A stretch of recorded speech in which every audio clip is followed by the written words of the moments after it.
Hay que poner todo a punto porque en 24 horas sus majestades de Oriente llegarán a Pamplona cargados de ilusión y regalos. Quienes ya han llegado son los 2 dromedarios y el camello que por primera vez acompañarán a los reyes en su recorrido. Se llaman Romeo, Willy y Pesau y este año llegan con nuevos y elegantes adornos. Los habéis visto también paseando por la ciudad, pues esos mismos adornos, más elegantes todavía, saldrán en la llegada a Pamplona. 2.149 metros de recorrido con 1.063 participantes pertenecientes a la asociación, 117 más que el año pasado, el 81% mujeres. Una vez más hemos conseguido que todo el que se apunta para ir a la cabalgata, pues vaya. Otra de las novedades serán los 155 figurantes que se encargarán de animar con sus canciones y villancicos la espera de los Reyes Magos en el Portal de Francia.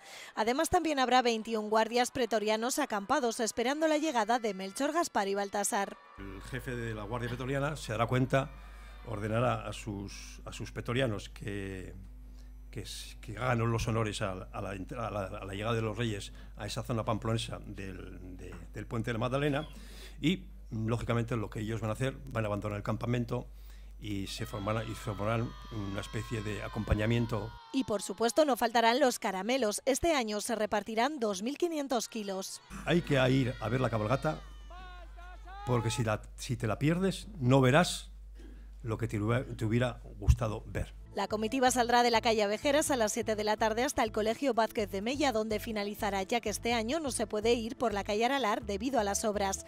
Además, habrá 2 zonas reservadas para personas con discapacidad en la Avenida Zaragoza y Plaza del Castillo.